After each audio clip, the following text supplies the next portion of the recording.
میں نثار تیرے کلام پر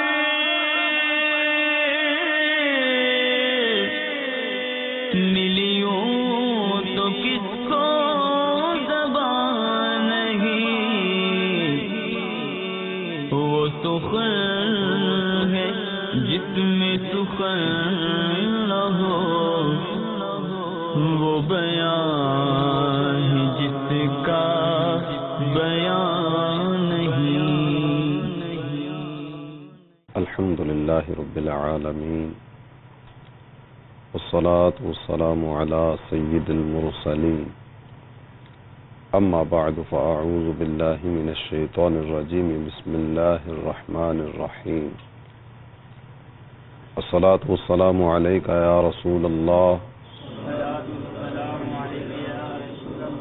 وعلى آلك وأصحابك يا حبيب الله، الصلاة والسلام عليك يا نبي الله، وعلى آلك وأصحابك يا نور الله۔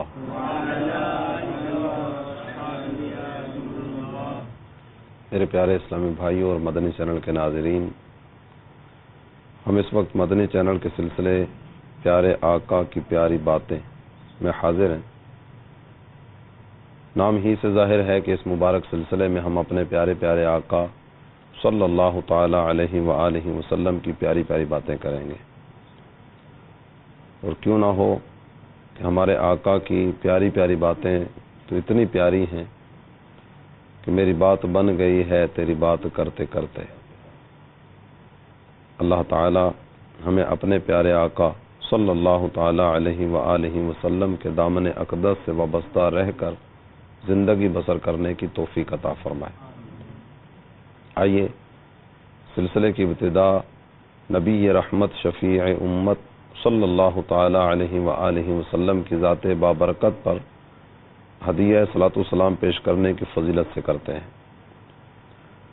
نبی الانبیاء تاجدار ارض و سما حبیب کبریا مکی مدنی مصطفیٰ علیہ التحیۃ والثناء نے ارشاد فرمایا، زینوا مجالسکم بالصلاۃ علیہ فإن صلاتکم علیہ نور لکم یوم القیامہ۔ تم اپنی مجلسوں کو مجھ پر درود پڑھ کے آراستہ کرو کہ تمہارا مجھ پر درود پڑھنا قیامت کے دن تمہارے لیے نور ہوگا۔ صلو علی الحبیب صلی اللہ تعالی علی محمد وعلی آلہ وصحبہ وبارک وسلم۔ میرے پیارے اسلامی بھائی اور مدنی چینل کے ناظرین، سلسلے کی ابتدا میں کچھ اچھی اچھی نیتیں کرنے کی سعادت بھی حاصل کر لیجئے تاکہ ثواب بھی ملے۔ اللہ عز و جل کی رضا پانے، ثواب کمانے اور اپنی آخرت بنانے کے لیے از ابتدا تا انتہا توجہ کے ساتھ سننے کی سعادت حاصل کروں گا۔ جن کاموں کے کرنے کا کہا جائے گا وہ کروں گا، اور جن سے منع کیا جائے گا ان سے بچنے کی کوشش کروں گا۔ چونکہ اس سلسلے میں ہم اپنے آقا صلی اللہ تعالی علیہ وآلہ وسلم کے ارشادات سنیں گے، اس لیے یہاں کے حاضرین، مدنی چینل کے ناظرین، ادب و شوق کے ساتھ اس مبارک سلسلے میں شرکت کیجیے۔ آج کے سلسلے سے ملنے والا ثواب نبی پاک صلی اللہ تعالی علیہ وآلہ وسلم کی بارگاہ اقدس میں ہدیۃً پیش کرتے ہوئے جملہ مؤمنین و مؤمنات کی ارواح کو ایصال کرتا ہوں۔ صلو علی الحبیب صلی اللہ تعالی علی محمد وعلی آلہ وصحبہ وبارک وسلم۔ میرے پیارے اسلامی بھائی اور مدنی چینل کے ناظرین، صحابی رسول حضرت سیدنا معاذ رضی اللہ تعالیٰ عنہ فرماتے ہیں کہ مجھے اللہ کے نبی صلی اللہ تعالی علیہ وآلہ وسلم نے 10 چیزوں کی وصیت فرمائی۔ فرمایا، رب کے ساتھ کسی کو شریک نہ مانو، شرک نہ کرو، اگرچہ تم قتل کر دیے جاؤ یا جلا دیے جاؤ، اپنے ماں باپ کی نافرمانی نہ کرو، اگرچہ وہ تمہیں اپنے گھر بار اور مال سے نکل جانے کا حکم دیں، فرض نماز جان بوجھ کر ہرگز نہ چھوڑو کیونکہ جو دانستہ یعنی جان بوجھ کر نماز چھوڑ دے اس سے اللہ عز و جل کا ذمہ جاتا رہتا ہے۔ شراب ہرگز نہ پیو کہ یہ بدکاری کا سر یعنی بدکاری کی اصل ہے۔ گناہ سے اپنے آپ کو بچاؤ کیونکہ گناہ کی وجہ سے اللہ عز و جل کی ناراضی اترتی ہے۔ جہاد سے بھاگ جانے سے بچو اگرچہ لوگ ہلاک ہو جائیں۔ جب لوگ وبا کی وجہ سے مرنا شروع ہو جائیں اور تم ان میں ہو تو ثابت قدم رہو۔ اپنے بال بچوں پر اپنی کمائی سے خرچ کرو، اپنی تربیت کی کمچی ان سے نہ ہٹاؤ اور انہیں اللہ سے ڈراتے رہو۔ اس حدیث شریف میں نبی پاک صلی اللہ تعالی علیہ وآلہ وسلم نے 10 کام ان کے بارے میں وصیت فرمائی۔ وصیت تاکیدی حکم کو کہا جاتا ہے، یعنی ایسا کام جس کی تاکید کی گئی ہو کہ یہ کام کرنا ہی کرنا ہے، اس کے بغیر چارہ کار نہیں۔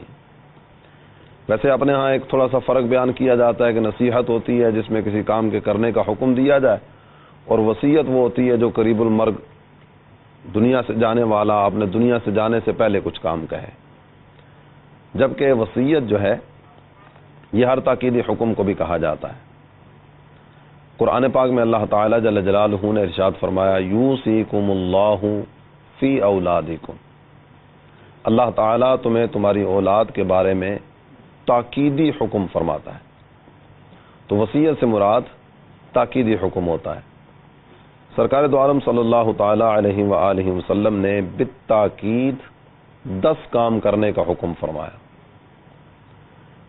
پیارے آقا صلی اللہ تعالی علیہ وآلہ وسلم کی یہ 10 وصیتیں، یہ 10 وصیتیں مطلب 10 تاکیدی حکم کہ جن کے بغیر چارہ کار ہی نہیں۔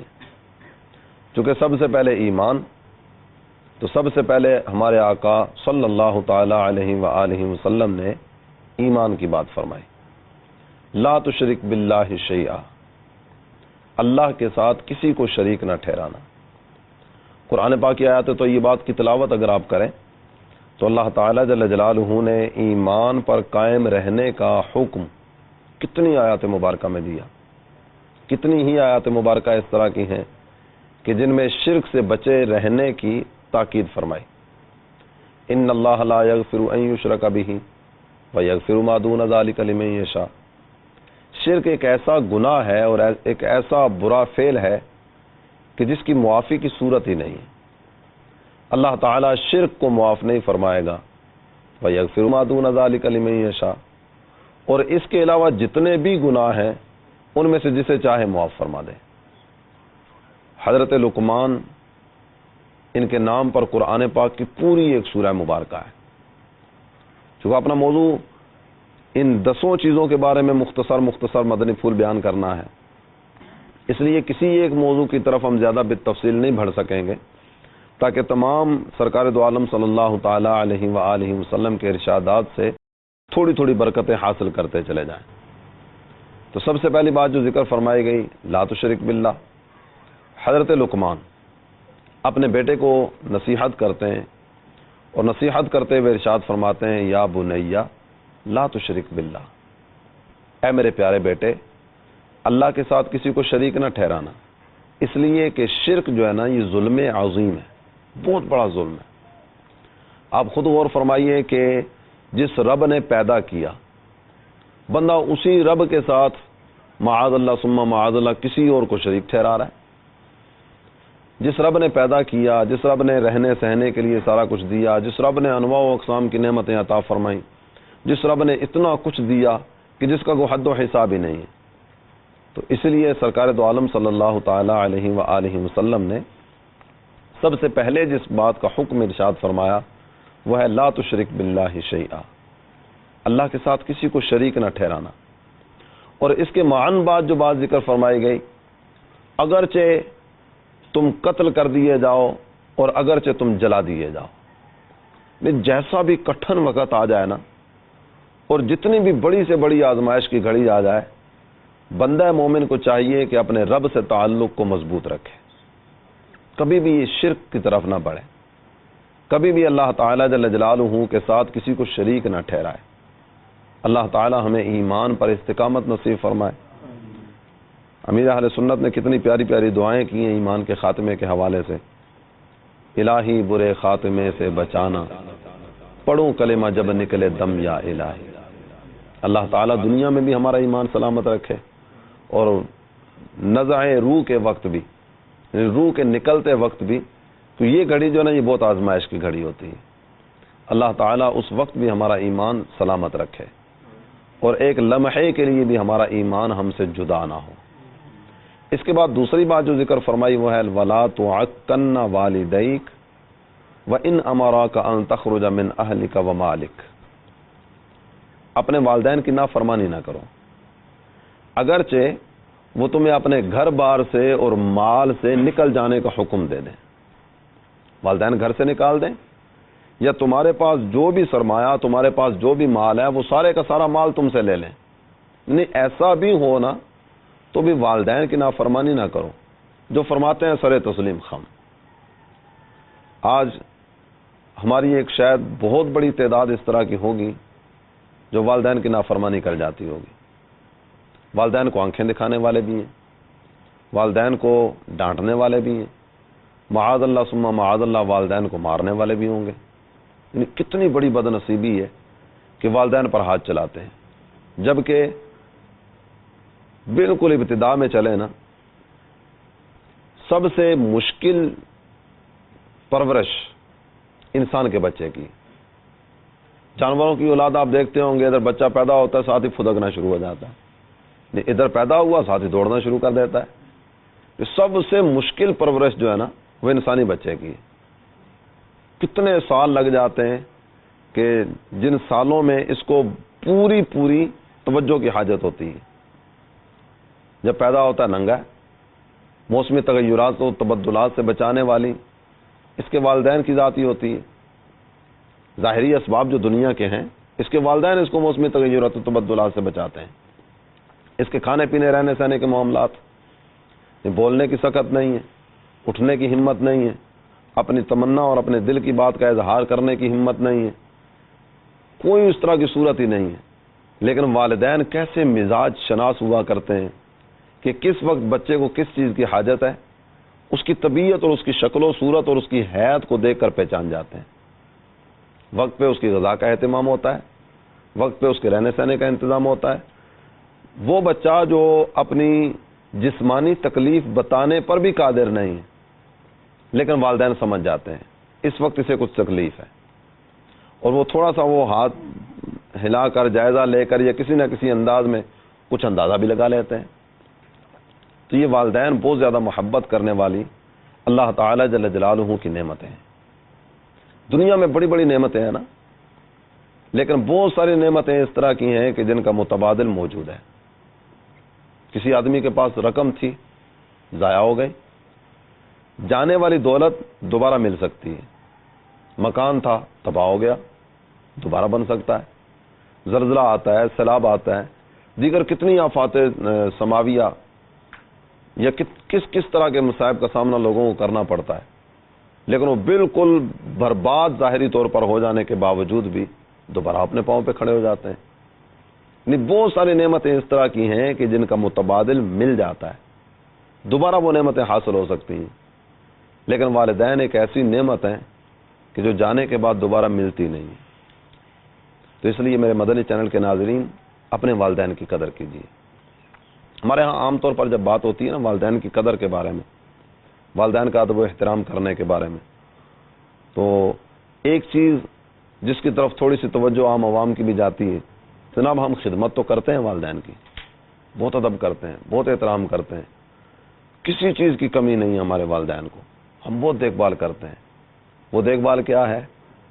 وقت پر کپڑے دھلے ہوئے مل جاتے ہیں، کھانا وقت پہ مل جاتا ہے، جو کہتے ہیں وہ ان کی آرزو پوری ہو جاتی ہے۔ وہ آرزو کس انداز سے پوری ہوتی ہے کہ والدین کا یا دونوں میں سے جو بھی زندہ ہو، الگ ایک کمرہ ہوتا ہے، وہ اس کمرے میں رہ رہے ہوتے ہیں۔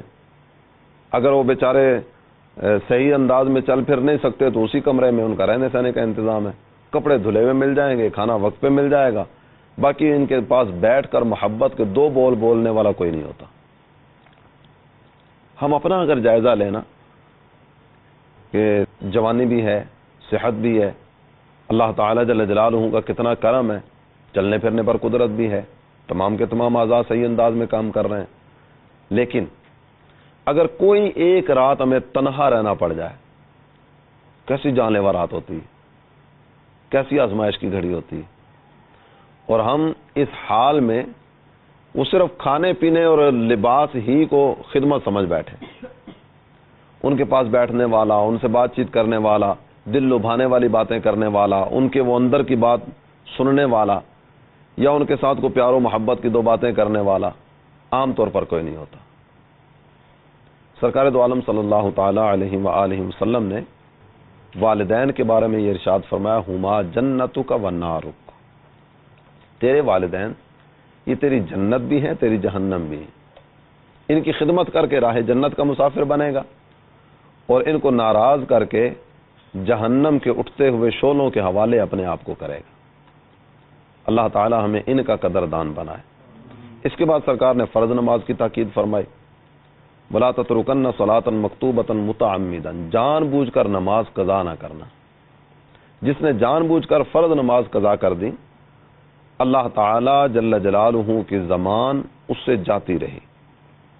اللہ تعالی جل جلالہ کی زمان کیا ہے؟ اللہ تعالی نمازی کو امن عطا فرماتا ہے، سلامتی کی زندگی عطا فرماتا ہے۔ بڑے بڑے لوگ آپ نے دیکھے ہوں گے، دنیا کی کسی نعمت کی کوئی کمی نہیں ہے، لیکن ایک ایسی نعمت ہے جو ان کے ہاں نہیں ہے، وہ نعمت ہے چین کی، سکون کی، قرار کی، اطمینان کی۔ مال و دولت بھی ہے، مال و دولت کی فراوانی بھی ہے، لیکن سکون نہیں ہے۔ بڑے بڑے پیسے والے نیند کی گولی کھا کر لیٹتے ہیں، لیکن بعض اوقات اس کے باوجود بھی، وہ کھانے کے باوجود بھی نیند نہیں آتی۔ اس کی وجہ کہ جس چیز میں اللہ تعالیٰ نے قرار رکھا، چین رکھا، سکون رکھا، یہ اس کی طرف نہیں ہے۔ تو اللہ تعالیٰ جل جلالہ نمازی کو امن عطا فرماتا ہے۔ یہ امن دنیا کی آفتوں میں بھی ہے، اور سب سے بڑی آفت جو ہے نا، سب سے بڑی آفت وہ ہے نزع روح کے وقت ایمان کا چھن جانا۔ نمازی اللہ تعالیٰ جل جلالہ اسے ایمان کی سلامتی عطا فرماتا ہے۔ آپ نے وہ روایات پڑھی سنی ہوں گی کہ جن روایات میں یہ بات ذکر فرمائی گئی کہ جس کو تم مساجد میں آتا جاتا دیکھو، اس کے ایمان کی گواہی دو۔ تو روایات میں اس طرح کے مضامین موجود ہیں۔ میرے مدنی چینل کے ناظرین، بڑی عجیب سی بات نظر آتی ہے، شب برات، شب قدر یا کوئی بھی بڑی رات آتی ہے نا، تو ان بڑی راتوں کے آنے پر کتنی تعداد ہوتی ہے جو ائمہ مساجد کے پاس، خطباء کے پاس یا دیگر مذہبی شخصیات کے پاس آتے ہیں اور آ کر کہتے ہیں جناب آج کی رات کا وظیفہ کون سا ہے، آج کی رات کیا پڑھنا ہے، آج کی رات کیا کرنا ہے، اس طرح کے سوالات کرتے ہیں نا۔ جبکہ ایک مومن کے لیے سب سے بڑا وظیفہ پنجگانہ نماز با جماعت ادا کرنا ہے۔ جو پنجگانہ نماز با جماعت ادا کرنے والا ہے، اتنا بڑا وظیفہ کہ اس وظیفے کے ہوتے ہوئے شاید اس کو دیگر وظائف کی طرف جانا ہی نہ پڑے۔ نبی پاک صلی اللہ تعالی علیہ وآلہ وسلم نے نماز کا ذکر کرنے کے بعد اگلی وصیت جو فرمائی، اگلا تاکیدی حکم، شراب نہ پینا، اس لیے کہ شراب ہر برائی کی جڑ ہے۔ قرآن پاک میں اللہ تعالی جل جلالہ نے شراب اور جوا ان دونوں کا ذکر کیا اور فرمایا رجس من عمل الشیطان، یہ ناپاک ہے، شیطانی کام ہے۔ شراب بھی ناپاک اور شیطانی کام، جوا بھی شراب ناپاک اور شیطانی کام۔ فَاجْتَنِبُوهُ لَعَلَّكُمْ تُفْلِحُونَ، تم ان سے اجتناب کرو تاکہ تم فلاح پانے والے ہو جاؤ۔ ایک شراب ہے نا، ایک شراب کی وجہ سے کتنے ہی لوگ اس طرح کے ہیں جن پر لعنت فرمائی گئی۔ شراب بنانے والے پر، بنوانے والے پر، اٹھانے والے پر، لے جانے والے پر، جس کے لیے اٹھائی جا رہی ہے، یہ وہ سارے کے سارے افراد ہیں کہ جن پر ایک شراب کی وجہ سے لعنت فرمائی گئی۔ سرکار دو عالم صلی اللہ تعالی علیہ وآلہ وسلم نے ایک جملے میں بات کو مکمل فرمایا، فَإِنَّهُ رَأْسُ كُلِّ فَاحِشَةٍ، شراب کبھی نہیں پینا، اس لیے کہ یہ ہر برائی کی جڑ ہے۔ شراب کے بارے میں مزید اگر معلومات آپ چاہیں تو برائیوں کی ماں دعوت اسلامی کے اشاعتی ادارے مکتبۃ المدینہ نے ایک کتاب شائع کی ہے، اس میں الحمدللہ بہت ساری تفصیل بھی ہے، شراب کے نقصانات بھی ہیں۔ شراب ہے ہی خراب، جب سرکار فرما چکے کہ یہ ہر برائی کی جڑ ہے تو یقیناً اس سے بڑھ کر خراب چیز کیا ہوگی۔ اللہ تعالی ہمیں تمام گناہ کے کاموں سے بچنے کی توفیق عطا فرمائے۔ یہ فرمانے کے بعد ہمارے آقا صلی اللہ تعالی علیہ وآلہ وسلم نے اس کے بعد جس چیز کا ذکر فرمایا وہ ہے وَإِيَّاكَ وَالْمَعْصِيَّةَ فَإِنَّ بِالْمَعْصِيَّةِ حَلَّ سَخَطُ اللَّهِ، گناہ کے کاموں سے بچو، اس لیے کہ گناہ اللہ عز و جل کی ناراضی کا سبب بنتا ہے۔ بالکل واضح سی بات ہے کہ بعض اوقات گناہ کو چھوٹا سمجھ کے کر لیا جاتا ہے اور بعض اوقات نیکی کو چھوٹا سمجھ کر چھوڑ دیا جاتا ہے۔ گناہ چھوٹا ہے کر لو کوئی بات نہیں، نیکی چھوٹی ہے اس میں تو اتنا خاص اجر و ثواب نہیں ہے، نہ بھی کیا تو خیر ہے۔ یعنی ہماری سوچ، ہمارا ذہن اس طرح کا ہے، گناہ چھوٹا ہے اس لیے کر لو، نیکی چھوٹی ہے اس لیے چھوڑ دو۔ حالانکہ اگر غور کیا جائے تو چھوٹے گناہ کو چھوٹا سمجھ کر کرنا نہیں چاہیے اور چھوٹی نیکی کو حقیر جان کر چھوڑنا نہیں چاہیے۔ آپ نے ہو سکتا ہے کس طرح کی مثالیں دیکھی سنی ہوں، چھوٹی سی چنگاری ہوتی ہے اور وہی سارے کے سارے گھر کو جلا دیتی ہے، معمولی سی چنگاری، بس جناب وہ سگریٹ پی رہے تھے، سگریٹ پیتے پیتے چھوڑ دیا تھا، یہیں پھینک دیا تھا، اس کو بجھایا نہیں تھا، اسی کی وجہ سے آگ بھڑک اٹھی۔ حالانکہ سگریٹ کی آگ کتنی ساری آگ ہے، نہیں معمولی سی آگ پورے گھر کو برباد کرنے کے لیے کافی ہوتی ہے۔ اور بعض اوقات ایسا بھی آپ نے دیکھا سنا ہوگا یا ہو سکتا ہے آپ کو بھی کبھی واسطہ پڑا ہو کہ ایک گھونٹ پانی، ایک قطرہ پانی بندے کی جان بچانے کے لیے کافی ہوتا ہے۔ معمولی چنگاری گھر کو جلا دینے کے لیے کافی ہوتی ہے کبھی کبھار، اور ایک قطرہ پانی جان بچانے کے لیے کافی ہوتا ہے۔ آپ اسی سے سمجھ لیجئے کہ چھوٹے گناہ کو چھوٹا سمجھ کے کرنا چاہیے اور چھوٹی نیکی کو چھوٹا سمجھ کے چھوڑ دینا چاہیے، یہ کیا کرنا چاہیے۔ اللہ ہمیں نیکیوں سے پیار نصیب فرمائے۔ یقیناً نیکیوں کی محبت جسے مل گئی اور جس کو نیکیوں کی حرص نصیب ہو گئی وہ بندہ کامیاب ہو گیا۔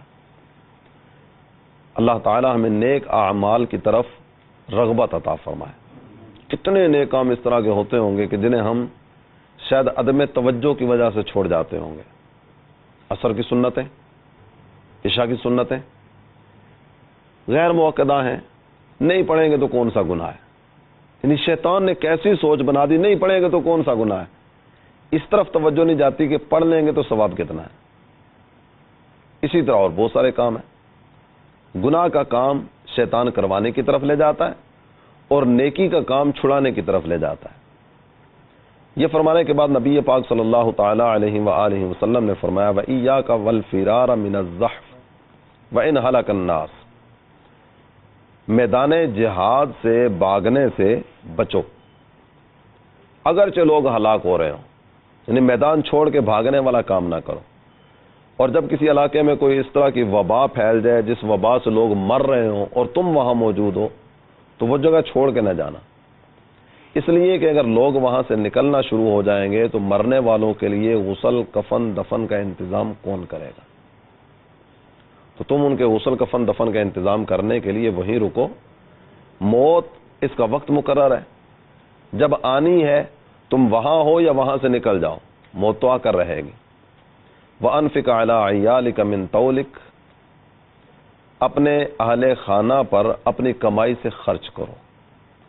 اہل خانہ کے لیے کسب حلال یہ بھی ایک عبادت ہے، حلال روزی میں اپنی بیوی بچوں تک پہنچاؤں یہ بھی ایک عبادت ہے، اور اس عبادت پر بھی اللہ تعالیٰ جل جلالہ اجر عطا فرمائے گا۔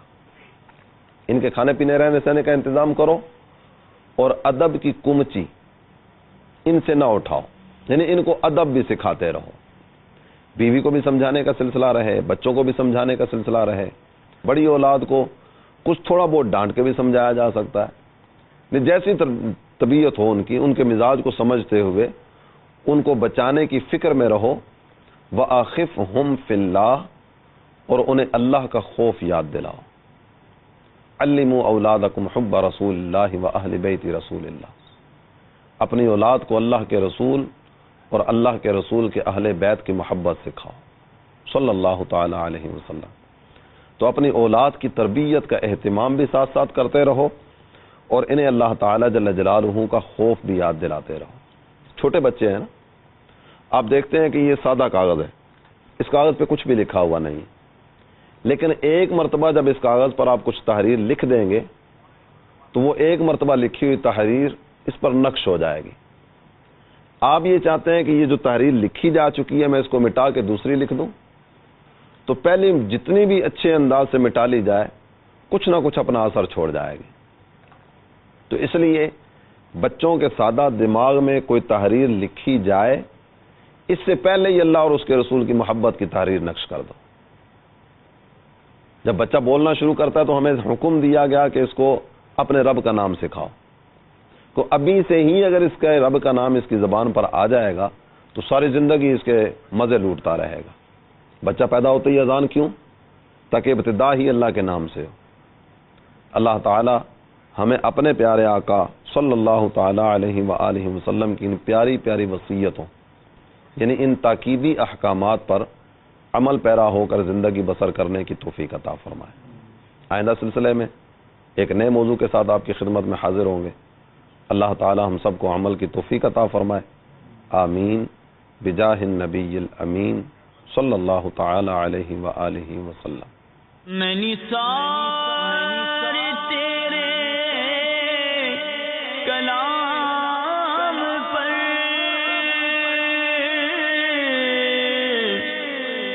ملیوں تو کس کو زبان نہیں،